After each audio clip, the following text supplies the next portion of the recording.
जय माँ इंद्राक्षी जय अम्बे। इंद्राक्षी धाम में सभी साधकों का हम हार्दिक स्वागत करते हैं। आज शीतला अष्टमी है, इसे हम बसोड़े का पूजन भी कहते हैं। इसमें कहीं कहीं परिवारों में बासी भोजन ग्रहण किया जाता है, तो कहीं रात्रि का जल रखा जाता है और बासी जल से ही भोजन बनाया जाता है। अपनी अपनी अलग अलग परंपराएं हैं, लेकिन हमें भगवती शीतला का पूजन जरूर करना चाहिए। एक समय था जब चेचक, खसरा, बहुत सारे ऐसे त्वचा रोग बड़ा ही उभरा करते थे, तो भगवती शीतला की शरण में साधक लोग जाकर के धूप दीप देकर के उनसे कामना किया करते थे और भगवती की ऐसी चमत्कृत कृपा होती थी कि वो रोग वास्तव में दूर हो जाते थे। और आज भी यही परंपरा है। इसलिए हमें अपने परिवारों की स्वस्थता के लिए, निरोगिता के लिए, आयुष्य के लिए, कामना पूर्ति के लिए और भगवती के प्रसन्नता के लिए भगवती को विशेष प्रकार से आज की इस अष्टमी में हमें अवश्य उनकी पूजा करनी चाहिए। सारी जानकारी इस अंक में देंगे। आइए पहले आज का हम पंचांग देखें। 11 मार्च सन 2026, दिन बुधवार, संवत 2082, चैत्र मास, कृष्ण पक्ष, तिथि अष्टमी, नक्षत्र ज्येष्ठा। आज जन्मे जातक गणमूल नक्षत्र की श्रेणी में होंगे। राहु काल 12 से 1:30, दिशा सूर्य उत्तर पूर्व दिशा। अब देखिएगा, भगवती शीतला जो नाना प्रकार के त्वचा रोगों को शीघ्र दूर करती हैं, ऐसा उनका आशीष होता है। गुड़गांव में भगवती शीतला का एक बहुत प्राचीन भव्य सिद्ध मंदिर है। जो भी साधक वहाँ जाते हैं, वास्तव में उनकी कामनाएं पूर्ण होती हैं। कहने का भाव, जिन घरों में शीतला माता का पूजन नहीं किया जाता, तो हमें करना चाहिए। अब देखो, बहुत सारे ऐसे त्वचा रोग हैं जो कहीं ना कहीं बच्चों को, बड़ों को, किसी न किसी को होते ही रहते हैं। और उसी के साथ साथ भगवती जगत जननी का जिस घर में पूजन होता है, और भगवती हैं, माँ हैं, माँ अपने बच्चों के कष्टों को शीघ्र दूर करती हैं। तो कहने का भाव, आपसे जैसा भी बन पड़े, आज के दिन भगवती जगत जननी का ध्यान करते हुए भगवती को धूप दीप फल फूल आदि चढ़ाना और भगवती का आज के दिन पूजन करना। इतना भर भी यदि आप कर लेते हैं, शीतला माता का ध्यान करके, शीतला माता का नाम लेकर के कि जय हो शीतला माता की, और अपना धूप दीप अर्पण कर दें कि हे जगत जननी, हे भगवती, हे माँ शीतला, आपकी कृपा मेरे कुल पर, मेरे परिवार पर, मेरे राष्ट्र पर बनी रहे। इतना हमें कर लेना चाहिए। और इसमें कहीं कोई संशय नहीं है। बहुत लोग पुत्र कामना के लिए, संतान कामना के लिए, नाना भांति की कामनाओं के लिए भगवती शीतला का पूजन करते हैं। इसे बसोड़ा पूजन भी कहते हैं। रात्रि में जो भोजन बनता है, तो अगले दिन सुबह, जैसे आज की सुबह है, तो बहुत घरों में पूजन नहीं बनता है, जो पूरा परंपरागत तरीके से भगवती का ऐसे पूजन करते हैं। इसमें बासी भोजन, बासी जल ही ग्रहण इसमें किया जाता। लेकिन जैसे जैसे समय बीतता गया, परंपराएं कुछ थोड़ा सा लघु रूप लेती गईं, तो उसमें यह भी है कि रात्रि का जो जल होता है वो बासी जल रखा जाता है। और बासी जल से किसी किसी परिवारों में आटे के पुए, गुलगुले, मीठी पूड़ी और अपने अपनी परंपरा के हिसाब से जो भी प्रसाद बनता है वो जगत जननी को अर्पण किया जाता है। और उसके बाद फिर धूप दीप दे करके, पंचोपचार पूजन करके अपने जो भी कष्ट होते हैं उनके लिए भगवती से हम सब प्रार्थना करते हैं। तो आज ज़्यादा भी आपसे कुछ ना बन सके तो भगवती शीतला को नमन कर लें मन ही मन। भले ही आपने कभी भगवती शीतला का स्वरूप ना देखा हो, लेकिन उनको प्रणाम कर लें। वो सर्वत्र हैं, हर जगह वो व्याप्त हैं, हर जगह माँ की अनुकंपा बरसती है। तो बस उनको प्रणाम कर लें और धूप दीप दे दें अपने पूजा घर में और जय माँ शीतला बोल दें। इतने भर से ही माँ तो प्रसन्न हो जाती हैं। तो आप इतना ज़रूर करिएगा।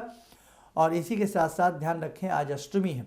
आज के दिन जगदम्बा का ध्यान करते हुए जो भी साधक सिद्धकुंजी का स्तोत्र को पढ़ता है, लोम विलोम विधि से पढ़ता है, नवारण मंत्र की 1, 3, 5, 11 माला करता है, और उसी के साथ साथ नवारण मंत्र के साथ साथ आप भगवती के 108 नामों को आज के दिन पढ़ते हैं, तो आप माने ना माने, भगवती का बहुत ही सुंदर आशीष उस परिवार को प्राप्त होता है।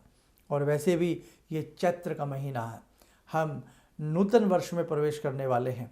वैसे तो पहली तारीख से ही स्थिति मान लिया जाता है प्रतिपदा से, लेकिन फिर भी नवरात्रों की प्रतिपदा से 19 मार्च का प्रथम नवरात्र है, प्रतिपदा है। 19 मार्च से ही आप ये समझ लें कि हम नूतन वर्ष में प्रवेश कर गए हैं।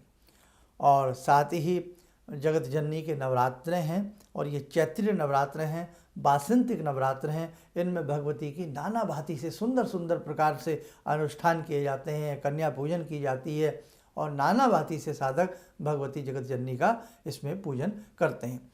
इंद्राक्षी धाम से जुड़े हुए सभी साधकों के लिए हम बतावें कि इस बार के नवरात्र में आप बहुत अच्छे तरीके से विशेष प्रकार के पाठों का, स्तोत्रों का आप इस बार बहुत अच्छे तरीके से भगवती के समक्ष उनका पाठ कीजिएगा। हम भी प्रयास करेंगे कि नवरात्रों से 2-3 दिन पहले ही आपको किस प्रकार से पाठ करना है, कैसे नवरात्र मनाने चाहिए, बहुत सारी चीज़ें हम आपको पुनः बताने का प्रयास करेंगे। और एक चीज़ यहाँ आपको और बता दें कि ये वर्ष के मुख्य नवरात्रों में से नवरात्र माने जाते हैं। 22 मार्च की नवरात्र की चतुर्थी है और नवरात्र की इस चतुर्थी में जो भी इंद्राक्षी धाम में साधक दर्शन करने के लिए आना चाहते हों, ख़ास तौर से हम यही कहेंगे आसपास के साधक आने का प्रयास करें। जो दूर के साधक आना चाह रहे हों तो उनको हम यही राय देंगे कि वो 5 अप्रैल के विशेष कार्यक्रम में आएँ। उसके बारे में भी मैं थोड़ा सा आपको बता दूंगा। नवरात्र का एक ऐसा समय होता है, इसमें जितना हम जगत जननी जगदम्बा का पूजन कर लें, अर्चन कर लें, जितना उनके हम दर्शन कर लें उतना ही कम होता है। तो ध्यान रखें, 22 मार्च को रविवार है, 11 बजे से भगवती के दर्शन प्रारंभ हो जाएंगे और ये करीब 12:30 बजे तक का समय, 1.5 घंटे का समय रहेगा। इसलिए आसपास के जो भी साधक हैं वो इस मौके से वंचित ना रहें। दूसरी बात, वहाँ आकर के भी कुछ ऐसे सवाल जवाब होते हैं जो हमारी भक्ति से संबंधित होते हैं। तो यदि कहीं आपको आपकी भक्ति में कोई दिक्कत महसूस हो रही है या पूजा पाठ में कोई ऐसा सवाल है जो आप पूछना चाह रहे हैं, तो उसके लिए भी इंद्राक्षी धाम में आपका स्वागत है। आप आकर के अपने इस प्रकार की प्रश्नोत्तरी कर सकते हैं। अब हम 5 अप्रैल की बात कर लेते हैं। 5 अप्रैल में जगत जननी जगदम्बा का एक अति विशेष पूजन है। ये कष्टों के निवारण के लिए है, प्रारब्ध के दोषों के शमन के लिए है, कामनाओं की पूर्ति के लिए है। तो इसमें भी आने का जरूर आप प्रयास करें। दूर के साधकों को हम यही राय देते हैं, टाइमली अपनी जो भी टिकट्स हैं आपकी फ़्लाइट्स की, ट्रेन की, वो आप टाइमली अपना करा लें ताकि आप समय से आ सकें। और 5 अप्रैल के जो कार्यक्रम में क्या क्या सामग्री आपको लाना होगा, उसके लिए जब आपको लोकेशन भेजी जाएगी उसी के साथ वो सामग्री की लिस्ट भी आपको बता दी जाएगी। और जितने भी ये विशेष प्रकार के अनुष्ठान, पूजन इंद्राक्षी धाम में होते हैं सभी के लिए निःशुल्क होते हैं। बस आप प्रेम से आएँ, भाव से आएँ, हम आपका स्वागत करते हैं। ठीक है, तो 5 अप्रैल आप लोग ध्यान रखना। आइए समय हो चला आज की ध्यान साधना का। जैसे कि आज शीतलाष्टमी है, जुड़ते हैं जगत जननी माँ जगदम्बा से।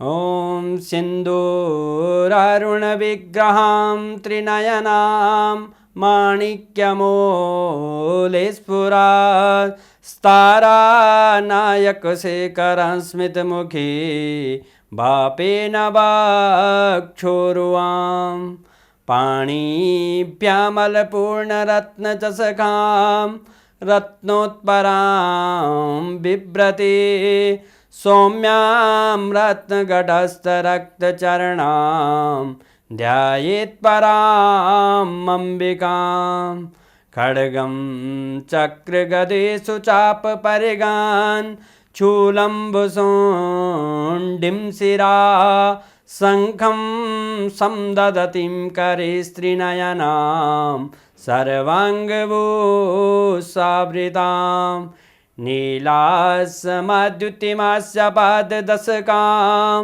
सेवे महाकालिकां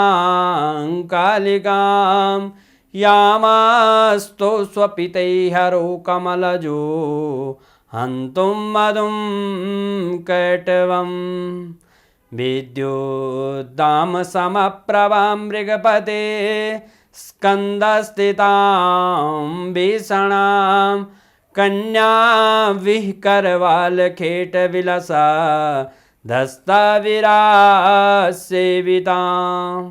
हस्तैश्चक्रगदाशिखेटविशिखां चापं गुणं तर्जनीं विप्राणामलिलात्मिकां शशिधरां दुर्गां त्रिनेत्रां भजे। कवच बना लें, ध्यान करें, भगवती का शुभ आशीष हम सबके ऊपर बरस रहा है।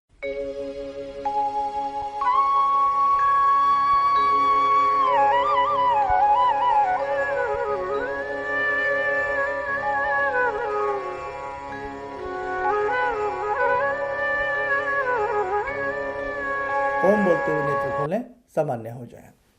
अब जो भी साधक 5 अप्रैल को या 22 मार्च को आना चाहते हो तो वो हमारे संस्थान में अपना नाम नंबर रजिस्टर्ड करा सकते हैं। चलिएगा, आप सब लोग स्वस्थ रहें, सुखी रहें। इन्हीं शुभकामनाओं के साथ हम अपनी वाणी को विराम देते हैं। जय जय अम्बे।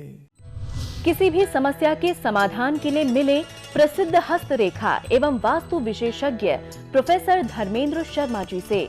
नोट: शिविर में भाग लेने हेतु एवं व्यक्तिगत रूप से मिलने के लिए कॉल करने का समय सुबह 10 बजे से शाम 6 बजे तक। हमारे विभिन्न ज्ञानवर्धक कार्यक्रम देखने के लिए आप हमें अभी सब्सक्राइब करें, बेल आइकन को प्रेस करें ताकि आप देख सकें हमारा कार्यक्रम सबसे पहले। और अधिक जानकारी के लिए फेसबुक पेज को लाइक करना न भूलें।